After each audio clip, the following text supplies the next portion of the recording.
മുൻപും മയക്കുമരുന്ന് കേസിൽ വിവാദങ്ങൾ സൃഷ്ടിച്ചിരിക്കുന്ന നടി അശ്വതി ബാബു ഇത്തവണയും വിവാദത്തിൽപ്പെട്ടിരിക്കുകയാണ്.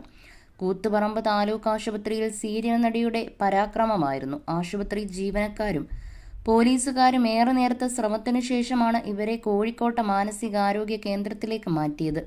മട്ടന്നൂർ പോലീസിനോടും ഇവർ തട്ടിക്കയറി. നടി മയക്കുമരുന്ന് ലഹരിയിലായിരുന്നുവെന്ന് ആശുപത്രി ജീവനക്കാർ പറഞ്ഞു. മുമ്പും മയക്കുമരുന്ന് കേസിൽ വിവാദം സൃഷ്ടിച്ചിട്ടുണ്ട് അശ്വതി. മട്ടന്നൂർ ലോഡ്ജിൽ താമസിച്ചിരുന്ന നടിയെ ശാരീരിക അസ്വാസ്ഥ്യം പ്രകടിപ്പിച്ചതിനെ തുടർന്ന് വ്യാഴാഴ്ചയാണ് കൂടെയുള്ളവർ ആസ്പത്രിയിലെത്തിച്ചത്. ആശുപത്രിയിൽ ചികിത്സ ലഭ്യമാക്കിയെങ്കിലും അവിടെയുള്ള ജീവനക്കാരുടെയും രോഗികളുടെയും നേരെ തട്ടിക്കയറുകയായിരുന്നു അശ്വതി.